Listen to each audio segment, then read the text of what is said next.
Sean bienvenidos al Congreso Internacional de Familia y Género Educar para la Felicidad, evento organizado por la Conferencia Episcopal de Colombia, el Foro Nacional de la Familia, Red Familia Colombia y un movimiento Un Paso al Frente.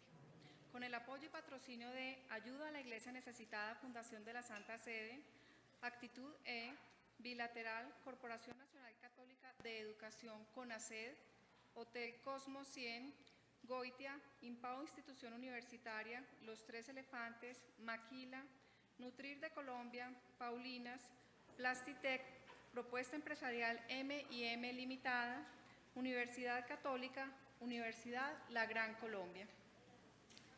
Gracias a los conferencistas, organizadores, voluntarios, asistentes y a todos aquellos que hicieron posible este gran sueño, el Congreso Internacional de Familia y Género Educar para la Felicidad.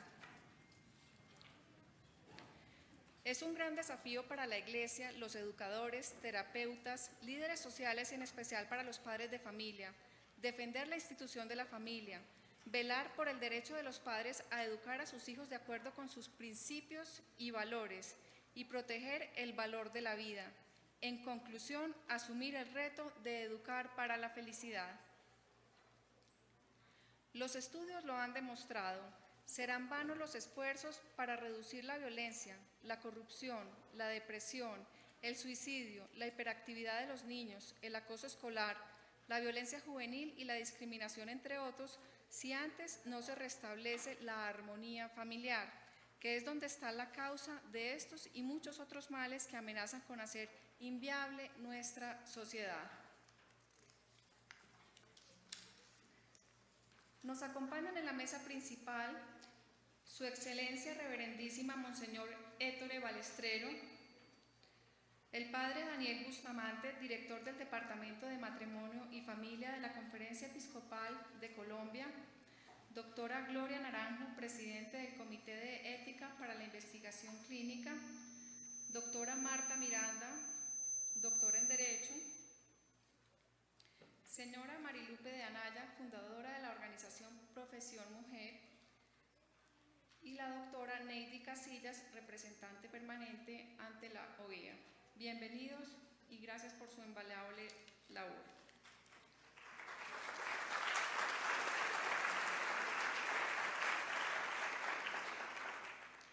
El programa que desarrollaremos en el día de hoy es el siguiente. Primero, Himno Nacional de la República. Segundo, video oficial del evento. Tercero, palabras de bienvenida del nuncio apostólico, Su Excelencia Reverendísima Monseñor Ettore Balestrero. Cuarto, canción oficial del Congreso. Quinto, conferencia Ideología de Género, un camino para la felicidad, doctora Marta Miranda. Sexto, refrigerio. Séptimo, conferencia Las nuevas formas de derechos humanos, doctora Neidy Casillas. Octavo, sexo seguro, doctora Miriam Grossman. Noveno, panel La ideología de género y la espiritualidad del hombre, moderadora, doctora Danelia Cardona. Décimo, almuerzo. Décimo primero, conferencia Todos y Todas, incluyendo o confundiendo, doctora Gloria Naranjo. Décimo segundo, conferencia Hay razones para educar, doctor Edwin Horta. Décimo tercero, refrigerio. Décimo cuarto, panel Padres y Educadores, una sola misión, moderador, doctor Luis Carlos Henado. Décimo quinto, cierre. Damos inicio al Congreso Internacional de Familia y Género Educar para la Felicidad, Himno Nacional de la República de Colombia.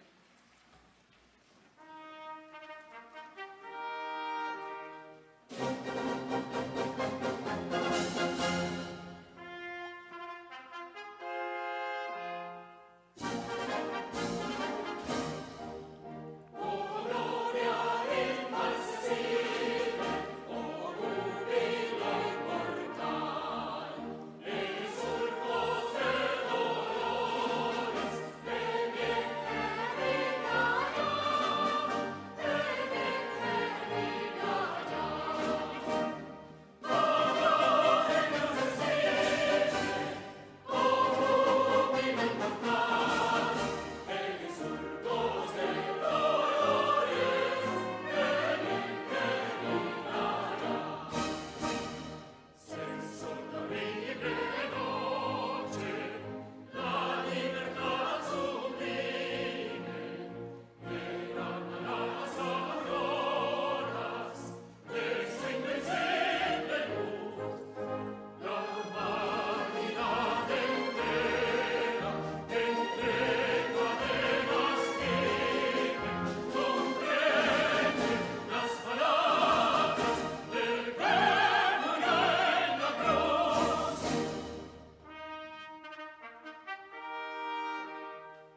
Continuamos con las palabras de bienvenida del nuncio apostólico, Su Excelencia Reverendísima Monseñor Héctor Balestrero. Démosle una cordial bienvenida al representante de su santidad en Colombia.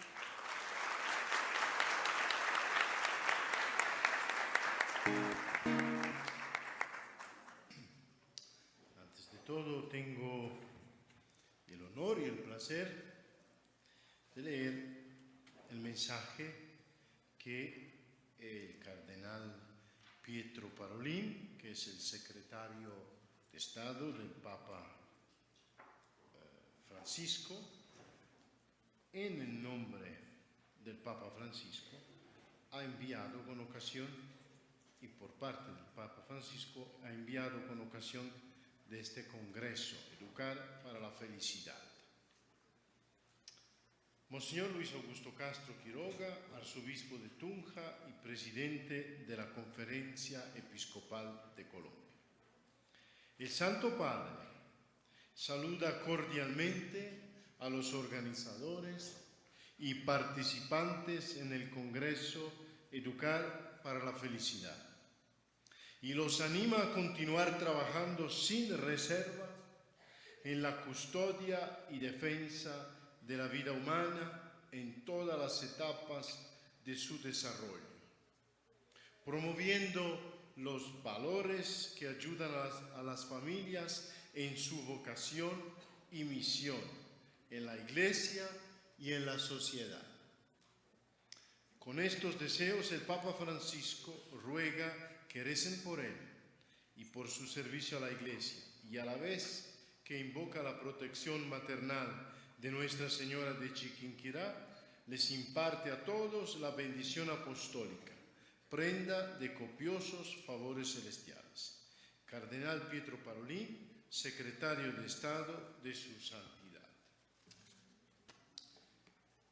Y después de estas palabras, que me parece muy importante porque es el Papa mismo que alienta a este Congreso, alienta a todos nosotros para que sea verdaderamente un éxito y sobre todo una luz para la sociedad. Después de esas palabras, yo quisiera compartir con ustedes algunas reflexiones sobre la familia y el género, que son los temas. En el tema de la familia no se trata, yo creo es esencial estar convencidos que no se trata únicamente de una determinada forma social, sino de la cuestión del hombre mismo, de la cuestión sobre qué es el hombre y sobre lo que es preciso hacer para ser hombres y mujeres de modo justo. Los desafíos, y en este contexto, lo sabemos, son complejos. Y yo diría, de manera moderna, decimos que y de manera verdadera, que la vocación de las personas es una vocación al amor, de cada uno de nosotros, una vocación a amar. Pero la vocación al amor es una vocación al amor en la diferencia biológica, sexual, hombre y mujer. Si nosotros desconocemos esto, desconocemos que la identidad biológica sexual sea parte fundamental de nuestra identidad, de lo que somos. Si nosotros consideramos nuestro cuerpo, en fin, como si no fuera esencial a la definición de nuestra identidad, si pasa esto, y esto es lo que pasa si desconocemos que la identidad biológica sexual es parte de nuestra identidad, pues entonces terminamos por despreciar nuestro mismo cuerpo. Y lo despreciamos precisamente mientras que decimos que lo estamos promoviendo. Y esto en filosofía se llama el nihilismo. Se empieza valorándolo, promoviéndolo y se termina por despreciar. para decir que, en fin, nosotros no somos nuestro cuerpo. Nosotros somos simplemente lo que sentimos, como si el cuerpo no fuera nosotros. Y entonces, ¿para qué cuidar al cuerpo? Y esto es lo que se termina por hacer cuando no se reconoce que el cuerpo es parte de nuestra identidad. Y si tenemos un cuerpo con una identidad sexual, biológica, esto no es simplemente un hecho, esto es un mensaje. Es un mensaje para nuestra identidad, para lo que somos y para cómo tenemos que vivir. Si nosotros no negamos, no reconocemos que en la complementariedad, hombre y mujer, hay un mensaje, entonces nosotros estamos pensando y decidiendo que escoger es lo más fundamental, es lo ante del cual no existe nada. Yo escojo lo que quiero hacer, cómo quiero vivir, a pesar de lo que soy. Y esto es otra vez el nihilismo. Simone de Beauvoir decía: mujer no se nace, se hace. Y en estas palabras se expresa la base de lo que hoy se presenta bajo el lema gender, el género, como una nueva filosofía de la sexualidad. Según esta filosofía, el sexo ya no es un dato originario de la naturaleza, que el hombre debe aceptar y llenar personalmente de sentido, sino el género es un papel social del que se decide autónomamente, mientras que hasta ahora era la sociedad la que decidía. La falacia profunda de esta teoría y de la revolución antropológica que subyace en ella es evidente. El hombre niega tener una naturaleza preconstituida por su corporeidad, que caracteriza al ser mismo y al ser humano. Niega la propia naturaleza y decide que ésta no se le ha dado como hecho preestablecido, sino que es él mismo, quien se la debe crear. Hombre y mujer como realidad de la creación, como naturaleza de la persona humana, ya no existen más. El hombre niega su propia naturaleza. Ahora él es solo espíritu y voluntad. Esto es lo que decía. Negar el cuerpo es decir, yo soy solo mi espíritu, pero nosotros no somos solo espíritu. La manipulación de la naturaleza que hoy deploramos por lo que se refiere al medio ambiente se convierte aquí en la opción de fondo del hombre respecto a sí mismo. En la actualidad existe solo el hombre en abstracto, que después elige para sí mismo, autónomamente, una u otra cosa como naturaleza suya. Ahora bien, si no existe la dualidad del hombre y mujer como dato de la creación, entonces tampoco existe la familia como realidad preestablecida por la creación. Pero en este caso, si no existe tampoco la familia, también la prole ha perdido el puesto que hasta ahora le correspondía y la particular dignidad que le es propia. Y la prole, de sujeto jurídico de por sí, se convierte ahora necesariamente en objeto, al cual se tiene derecho, y que como objeto de un derecho se puede adquirir.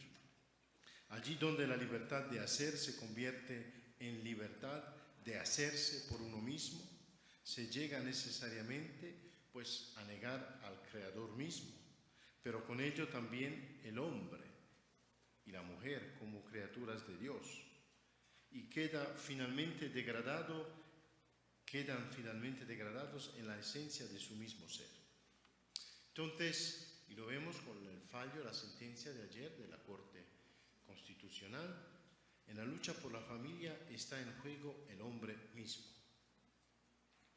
Si dentro de nuestra sociedad nosotros permitimos que los deseos se vuelvan en fuente de derechos, entonces automáticamente nosotros olvidamos la referencia al bien común, porque la única base de la convivencia entonces no es más el bien común, sino es el afecto, el cariño, porque es el afecto, es el cariño que da forma al deseo. Pero al contrario, el matrimonio no es una unión cualquiera entre personas humanas. Ha sido fundado por el Creador, que lo ha dotado de una naturaleza propia, de propiedades esenciales y finalidades. Y las legislaciones favorables o las decisiones judiciales favorables a las uniones homosexuales son contrarias a la razón humana porque confieren garantías jurídicas análogas a las de la institución matrimonial, a la institución entre personas del mismo sexo. Considerando los valores en juego, el Estado no tendría que legalizar estas uniones sin faltar al deber de promover y tutelar una institución esencial para el bien común como es el matrimonio. Se podría preguntar cómo puede contrariar al bien común una ley o una decisión que no imponga ningún comportamiento en particular, sino que se limita a hacer legal una realidad de hecho que no implica aparentemente una injusticia hacia nadie. Es decir, uno se puede preguntar por qué es contrario al bien común, simplemente permitir una realidad de hecho sin imponerla a todos los que no la quieran. En este sentido, es necesario reflexionar ante todo sobre la diferencia entre el comportamiento homosexual como fenómeno privado y el mismo como comportamiento público, legalmente previsto, aprobado y convertido en una de las instituciones del ordenamiento jurídico. El segundo fenómeno no solo es más grave, sino es también de alcance más vasto y profundo, pues podría comportar modificaciones contrarias al bien común de toda la organización social. Las leyes civiles y las decisiones de la jurisprudencia son principios estructurantes de la vida del hombre en sociedad, para bien o para mal. Ellas desempeñan un papel muy importante y a veces determinante en la promoción de una mentalidad y de unas costumbres. Las formas de vida y los modelos en ellas expresados no solamente configuran externamente la vida social, sino que tienden a modificar en las nuevas generaciones la comprensión y la valoración de los comportamientos. Si esta es la ley, mucha gente dice, si la ley me lo permite, significa que es bueno, que está bien. Entonces la ley hace una costumbre, una mentalidad, crea una mentalidad para el bien o para el mal. La legalización de las uniones homosexuales estaría destinada, por lo tanto, a causar el obscurecimiento de la percepción de algunos valores morales fundamentales y la desvalorización de la institución matrimonial. En las uniones homosexuales están completamente ausentes los elementos biológicos y antropológicos del matrimonio y de la familia que podrían fundar razonablemente el reconocimiento legal de tales uniones. Estas no están en condiciones de asegurar adecuadamente la procreación y la supervivencia de la especie humana. La ausencia de la bipolaridad sexual crea obstáculos al desarrollo normal de los niños eventualmente integrados en estas uniones. Esto no es lo que dice la sentencia de ayer. La sentencia de ayer, aquí en Colombia, dice precisamente lo contrario, que el niño tiene un derecho de tener una familia. Pero nosotros le podemos decir, primero, que con todo el amor del mundo, un hombre no puede convertirse en una madre y una mujer no puede convertirse en un padre. Y segundo, que hay muchos estudios que dicen precisamente lo contrario. Es decir, que un niño necesita, es mejor para la educación de un niño tener un padre y tener una madre. Y aunque alguien no fuera de acuerdo con esto, como está claro, es un hecho evidente que hay muchos estudios que dicen que un niño para su perfecto desarrollo necesita un padre y una madre, pues en materia tan sensible, el principio normal de precaución dice que si hay estudios valientes, científicos que no se pueden simplemente borrar porque no nos gusta, pues entonces si no lo acatamos, por lo menos por precaución, seguimos lo que hasta ahora siempre se ha comprobado como la vía mejor y más natural para un niño, para su desarrollo, para su educación. Es decir, tener un padre y una madre. La ausencia entonces de la bipolaridad sexual crea estos obstáculos al desarrollo normal de los niños. Y la sociedad debe su supervivencia a la familia fundada sobre el matrimonio. La consecuencia inevitable del reconocimiento legal de uniones homosexuales es la redefinición del matrimonio, que se convierte en una institución que en su esencia legalmente reconocida pierde la referencia esencial a los factores ligados a la heterosexualidad, tales como la tarea procreativa y educativa. Para sostener la legalización de las uniones homosexuales no puede invocarse el principio de respeto y la no discriminación de las personas.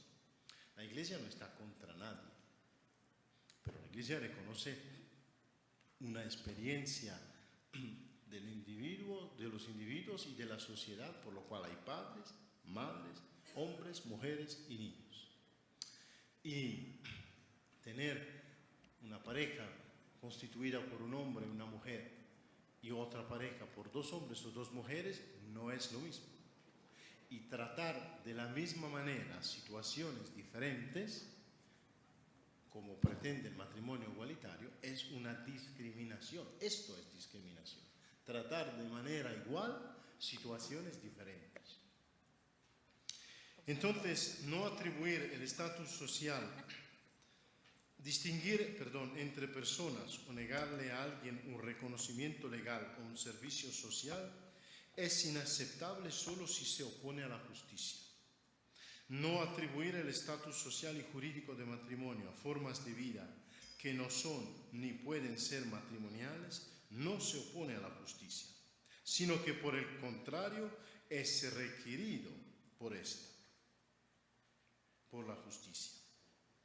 Tampoco el principio de la justa autonomía personal puede ser razonablemente invocado. Una cosa es que cada ciudadano pueda desarrollar libremente actividades de su interés y que tales actividades entren genéricamente en los derechos civiles comunes de libertad. Y otra muy diferente es que actividades que no representan una contribución significativa o positiva para el desarrollo de la persona y de la sociedad puedan recibir del Estado un reconocimiento legal, específico y cualificado. Las uniones del mismo sexo no cumplen, ni siquiera en sentido analógico, remoto, las tareas por las cuales el matrimonio y la familia merecen un reconocimiento específico y cualificado. Por el contrario, hay suficientes razones para afirmar que tales uniones no ayudan el recto desarrollo de la sociedad humana, sobre todo si aumentase su incidencia efectiva en el tejido social. Dado que las parejas matrimoniales cumplen el papel de garantizar el orden de la procreación y son por lo tanto de eminente interés público. El derecho civil les confiere un reconocimiento institucional. Las uniones del mismo sexo, por el contrario, no exigen una específica atención por parte del ordenamiento jurídico porque no cumplen dicho papel. Es decir, no garantizan, por supuesto, el orden de la procreación y entonces no pueden tener el mismo interés público. Es falso el argumento según el cual la legalización de las uniones del mismo sexo sería necesaria para evitar que los conviventes, por el simple hecho de su convivencia homosexual, pierdan el efectivo reconocimiento de los derechos comunes que tienen en cuanto personas y ciudadanos. En realidad, como todos los ciudadanos, también ellos, gracias a su autonomía privada, pueden siempre recurrir al derecho común para obtener la tutela de situaciones jurídicas de interés recíproco. Por el contrario, constituye una grave injusticia sacrificar el bien común y el derecho de la familia con el fin de obtener bienes que pueden y deben ser garantizados por vías que ayuden la generalidad del cuerpo social. Estas eran reflexiones y por la verdad no son reflexiones mías, sino son reflexiones tomadas por varios documentos de la Santa Sede y por varias reflexiones también de carácter filosófico. Y yo pienso que este congreso, por un lado, sea muy actual, por otro lado, sea muy necesario y, en fin, sea una ocasión importante con todos los organizadores que han venido hasta de otros países para ayudar una reflexión y después, yo diría, una concientización y una acción que sea siempre respetuosa de todos, como es absolutamente necesario, pero también consciente de los valores y consciente de la importancia del papel que como familias hay que jugar. Muchísimas gracias.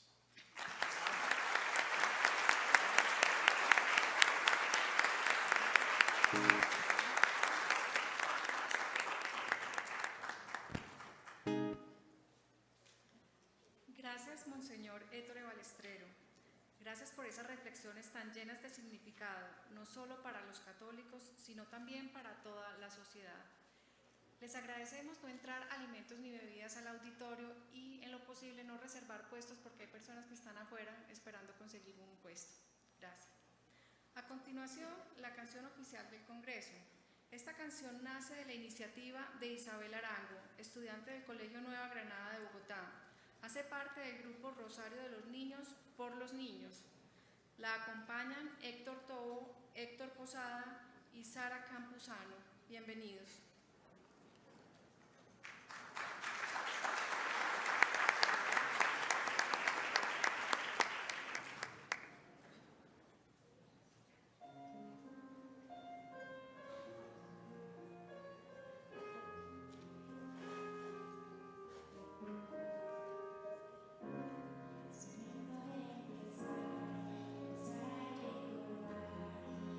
Las venas rosas,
comprender la familia a través de la música. A continuación, conferencia Ideología de Género, un camino para la felicidad, a cargo de la doctora Marta Miranda. Marta Miranda es